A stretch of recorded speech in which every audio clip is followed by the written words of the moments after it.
Okay, so in this video, we're going to talk about Friday's rematch with the Fever going at the Mercury at Indiana's home this time. Now listen, bro. I know it's been a few days since we posted a video, you know what I'm saying? I gave y'all some time to miss the WNBA. I missed y'all too, by the way, but let's get straight into it. We spoke about this game in one of our past film videos. I don't remember which one, but we never got in depth and broke it down from a rematch perspective. So today, we're going to talk about how Caitlin could single-handedly pick off the Mercury's defense. And if y'all was there last video, then y'all know that Kalia Copper is most likely going to be the reason anyways why Caitlin gets so many assists and easy buckets, feel me? Because, like, she just be too distracted by Caitlin's gravity. Like, y'all remember we was going over that. But anyways, this month break felt so long, bro. Like, but it felt so short at the same time. You feel me? And we did a little deep dive into Caitlin's career, made it a little fun. You know what I'm saying? But look, if you missed it, go back and check it all. That's not what this video about. Let's get straight into this. We got a lot to talk about. All right. So look. This first clip alone is just crazy to me because Caitlin called Aaliyah for a screen and Aaliyah told Alyssa to set the screen. And like, there's a reason why Caitlin called Aaliyah to set the screen. Like, look, let's just look. And she didn't want to call Alyssa, even though Alyssa is the closest to her. And you about to see why. Look, pay attention. Look, she called for the screen, right? Look at her signaling Aaliyah to call for the screen. Look at Aaliyah pointing at Alyssa to go run and set the screen. Caitlin in her head is like, I wanted Aaliyah. Aaliyah, just come. If I called Aaliyah, I don't want Kalia. I don't want Jalea. I want Aaliyah. Not Alyssa, Aaliyah. But Alyssa comes, right? Boom. Turnover. Now, y'all might be wondering, oh, Caitlin threw a turnover. No. Caitlin, you think she made it all the way to the WNBA as a point guard, as a powerhouse, a mitochondria, and just all of a sudden start throwing the ball into the W's hands? No. She know what she wanted to do. She wanted Alyssa to roll. Now, I don't have a problem with Alyssa, but there's no reason why she popped out to the three instead of rolling to the rim for an easy layup or kick out to a shooter. Pay attention right here. She sets the screen, and when you're a center, a big, most of the time, especially as a roller, you're supposed to run this way to the rim. You're not supposed to run outwards this way as if you're a shooter. So Caitlin's throwing the ball this way so Alyssa can meet the ball around here and roll straight to the rim. And if she decides to help, she could kick out to Kelsey. And if she doesn't help, she has a wide open layup. And if any of these two help, she could kick out to anyone. It's just an easy bucket. But Alyssa want to make it more complicated. And like I said, we don't got a problem with Alyssa. But why are you popping out to the three? That makes no sense, you feel me? But as a 30% shooter, you have no business popping when you're down 10-2. Desperate for a basket. And Aaliyah would have never popped. Like, she would have never popped right here. She's rolling every time, and that's why I got turned over, because Caitlin thought she was rolling. She threw the ball ahead of her. More of the story, Caitlin loves Aaliyah's IQ. And we know, like, Aaliyah wants to simplify the game just as much as Caitlin does. Let's get to this next clip, though. Let's get to this next clip. Turnover, the useless turnovers, bro. And they always talk about Caitlin's turnovers being, man. They don't leave her turnovers alone, bro. All right, the next clip right here. I want to let something be clear. Kalia Copper was inside of Caitlin's head in the beginning of this game. I'm not going to lie. Until Caitlin realized something and destroyed everything Kalia was trying to do, which we're going to get to. But pay attention to how Kalia was harassing Caitlin at first, being physical, which could be called a foul. But just look at this real quick. Look, in her head, physical with her, denying the pass to going this way, so Kelsey has no choice but to backdoor. Kelsey could have came and got a DHO or dribble handoff in her hands. But she went for the back door and Caitlin threw a risky pass. And you see what happens. Turnover. Right? Caitlin overshot the behind the back pass though. And I'm guessing it's because she couldn't understand that Kalia's plan was to be draped all over Caitlin the whole night. Like, Kalia's plan was just to be all over Caitlin the whole night. Let's go to the next clip though. Like, Kalia, listen, I hope the coaching staff is ready for this shit. Alright. Now, by this point, the Mercury got Kalia dogging Caitlin, being physical with her, and it's working until Caitlin and the Mercury Caitlin. Like, it was working with Caitlin until the Mercury made a big mistake and had Caitlin with another defender on her. And she just blew me away with it. Look at what she did do. Look at the PHX logo. That's what Caitlin pulling from. Bop! Oh my God. How do you go from being turnover, like having turnovers, having a little slow start, your team only got 6 points, and your first three is this? Your first three is a logo three over, like, Aaliyah couldn't even been here. Like, it's still, the defender's still there, bro. Look at this. Like, the defender, they touching hands right now. That's not normal. That's why I'm saying, I need to understand why this is my favorite player right now. It's not because of the hype. It's not, like, just genuinely pay attention. Like, dig into her shit like I did, and you're going to be a fan. I promise. Pure bad. Unless you're just a hater. Like, there's no way you're not a fan of Kayla Clark's game. Like, you might not like her, but which I wouldn't understand either because she's a class act. But another story. Next clip. Now, right? We're going to talk about that last clip for a little bit, though. The last thing you want to do is give somebody like Kaylin a chance to find her groove in the game. And everything started shifting slowly for the Mercury. After this shot, it started to become a blow-for-blow game. Rather than how the Fever was just down 10 plus. Y'all see how the Fever was just down 10 plus? Caitlyn hits a huge 3. Let's get to the next clip now. I don't know, man. I love Caitlyn. Now, I don't know how I missed this clip last time, but this might be my favorite one. I ain't gonna lie, because it shows the trust in Caitlyn from Aaliyah. As soon as Caitlyn got the ball, Aaliyah never looked back at her. Like, she just hustled to get in position, and the second she looked at Caitlyn, I mean the exact second that she looked at Caitlyn, the ball was already in the air. Peep this right here. Look. Brittany Griner goes, take a little close shot, misses, right? Cool. Caitlyn gets the rebound. Notice how Aaliyah got her head up the whole time. She looks at Brittany Griner to see if she's ahead of Brittany. Peeks at Brittany for a second. Oh, yeah, I'm about to run up. Caitlyn gonna find me. Soon as she looks back at Caitlyn, I'm talking about as soon as she gets past this last defender right here, she puts her hand up, but guess what? The ball is already in the air. You know Caitlyn is throwing it. The fact that you can have that much trust to run up the whole court without looking back, and by the time you get in position, you know that you can put your hands up and the ball is in the air, that just speaks like volumes about Caitlyn's IQ, like her vision. This is why I love her playmaking too. Like, it's nothing to hate about Caitlyn's game. I'm not going to lie. This is what chemistry looks like. This is what trust looks like. And it's becoming more obvious every day why Caitlyn calls for Aaliyah's screen specifically. Because she knows Aaliyah got the IQ. Rookie of the year last year too. Back-to-back Rookie of the Years on the same team is kind of crazy. Now, this clip, I just had to throw this clip in here because, like, why not? Why not? Ankles, come here. Oh, my gosh, she airballed. She airballed. Yes, I know she airballed. She airballed, I know, bro. But that was disgusting, bro. That is a nasty crossover, gang. I ain't even gonna cap. Bop! Come here.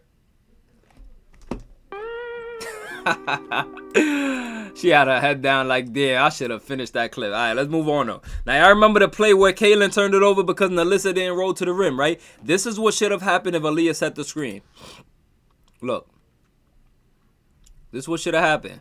Caitlyn gets the ball. Aaliyah sets the screen. Come up. Aaliyah set the screen. Okay. Aaliyah with the strong screen. Caitlyn with the roll pass. Boom. 1-2 layup. Smooth. Smooth. Like, Aaliyah got a wide open play just because of Brittany Griner playing so high, which you have to. Caitlyn is a shooter, so you can't leave her open. And Aaliyah sets good, strong screens that guards struggle to get over, and it leaves her a wide open roll to, like, it leaves her a wide open roll to the paint for a layup. This is one of the reasons why I say Caitlyn can average 15 points and assists without breaking a sweat. She's a Luka type of player with Pistol Pete's agility combined. You feel me? For all my OGs that know about Pistol Pete, shout out to y'all. All right, let's move on, though. So I thought I never watched Temi before she got injured. I was in my comments letting me know about Temi. But apparently I did. And I love Temi already. I'm not even going to lie. If I'm not mistaken, she'll be playing in the next game, right? Y'all let me know in the comments she'll be playing. So I can't wait to see her on the court. She give me Hannah Stokey vibes. Rarely fumbles the ball and finishes Caitlyn's assist. That's all I asked for. This is all I asked for. Look at this. Rebound. Caitlyn. Temi running the floor. Yup. Hannah. Looking like Hannah. 1-2, let me get through. Easy. You feel me? Easy. That's all I want. That's all I want. I don't ask for nothing crazy, okay? Again, Caitlyn loving her some Aaliyah Boston screens, but I want y'all to pay attention to her waiting on Brittany Griner to come up and hedge the screen. Look. Look. We're going to get to that same spot. Look, she waits. You see how she ran up the court, but she waited for Aaliyah's screen. And Brittany Griner is still too low, so Caitlyn was about to drive, but she waited for Brittany to come up, right? Soon as Brittany come up to hedge the screen, like Caitlyn has Sophie in jail. So jail is like when you are in front of your defender and you're holding them back like that. You see how Caitlyn holding Sophie in jail? So she's never going to get around Caitlyn. The ball in front, my hand securing her right here, right? So it could open a line drive for the rim. And guess what happens? Caitlyn gets an and one. And one! Light work, you feel me? And look at how Brittany, like, look at Brittany, look at Brittany. Look at Brittany's face at Sophie. Look at Brittany just staring at look at Brittany just stare at Sophie like, you gotta be there. I can't leave Aaliyah alone. Like, that's why Caitlyn Clark, and she's too fast. Caitlyn Clark runs the fucking floor. You feel me? All right, let's move on.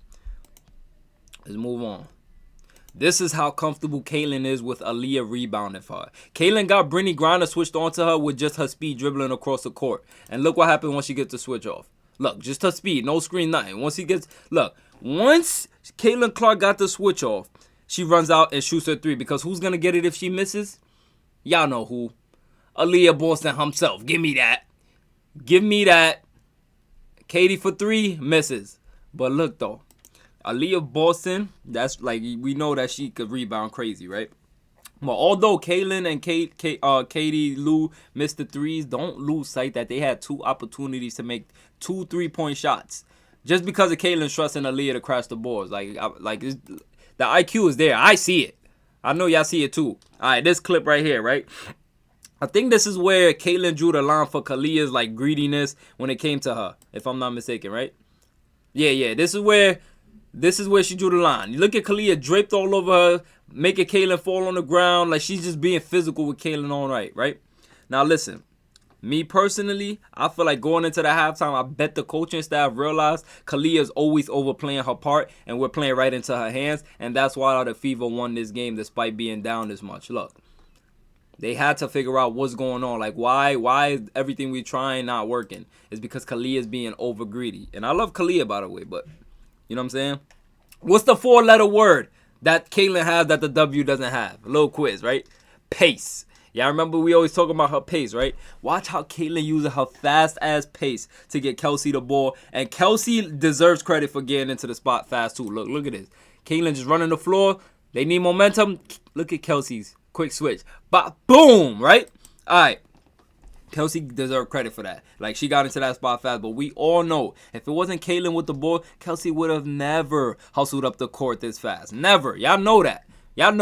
This is how you take a game into your own hands without playing hero ball every time. This gets your whole team going too. Like, this gets your whole team going and into a groove. Kaylin could just shoot threes and try to bring them back themselves like other superstars do. But she's like, no, we're going to collectively come back together, because when we find momentum, we're all going to be clicking. That's how you win games. Like, Caitlin Clark is a team player. No, not selfish at all.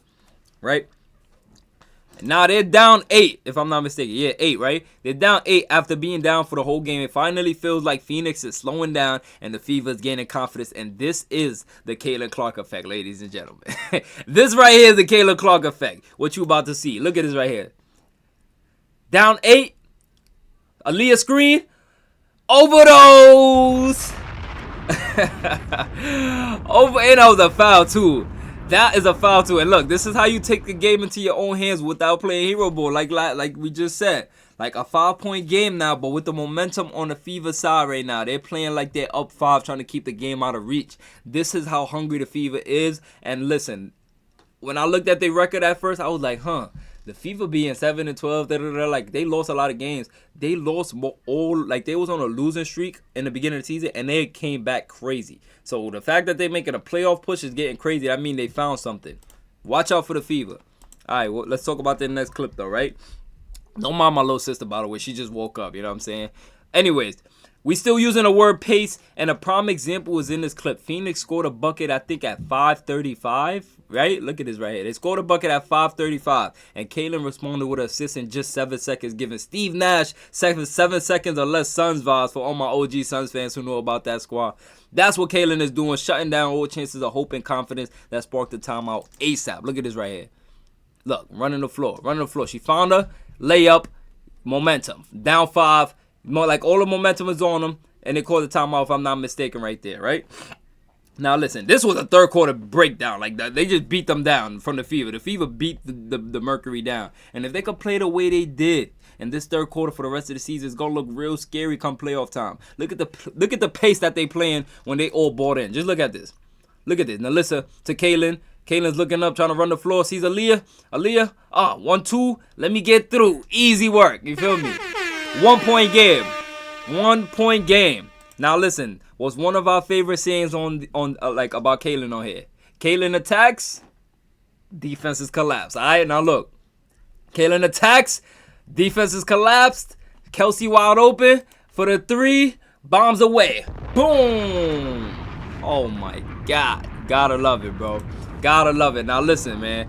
Now I'm just now getting familiar with Temi, but I'm loving her already, specifically because she's like a true power forward. She gets the ball and goes hard at the rim. No fumbling the ball, no second guessing. I think Temi and Aaliyah Boston are gonna feast on Friday. I ain't gonna lie. And just in the paint specifically. And Kelsey Mitchell and Katie Lou are gonna eat on the 3-point line or for the open looks. I might sound crazy, but I think they win by 5+. I know. But you can't ever count out C22. You just can't. You feel me? So listen, man. Let's see this right here. Let's see this right here. I think they win by 5+. I ain't gonna lie. Look at Temi. Wow, right through Brittany. You know what I'm saying? Brittany's a great defender too. Great defender. Now listen. Once again, Kaylin attacks, defenses collapse, right? Kaylin attacks and the defenses collapse. Peep how they're down 7 on the road against veterans, and Kaylin still found a way to will them to a win. Just look at this right here. Down 6 on the road. Kaylin attacking, and the defense is collapsing, and Aaliyah Boston is flapping. Oh my goodness, bro. Like, yo, I can't wait to watch this team, man. I know y'all can't wait either. I don't want to sound like I'm hyping the fever up either, but this is facts. And I got to explain it how it's presented to me. Caitlin Clark just has the Medusa touch, bro. Like, when she touched the ball, like, she got the Medusa touch. And, like, she got the game with her, too. Like, you feel me? She won them a game that everyone expected them to lose. And on Friday, there's going to be 2 things that happen. With Caitlin well-rested now, she's either going to come out here and drop 40 with hella threes raining down from everywhere in God mode. Or she's going to play the long game, you know what I'm saying, the smart game, and let Phoenix decide how they want to lose, and spoon feed all her teammates, do the Phoenix double teaming her. Either way, this game is going to be, either way, bro. Either way this goes. This game is in Indiana's building, and they get real loud in there, you feel me?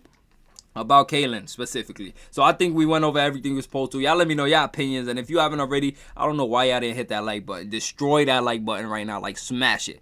I don't know why y'all didn't hit that. And that sub button, I need y'all to smash that sub button immediately. We're gonna be here right after the Fever play, not a day after. Y'all know Venom gonna get it to y'all as soon as it's posted up. I'm gonna see y'all on Friday. Let's go. As soon as the game is over, I better see all y'all right here after the W. It's your boy Venom. Let's go!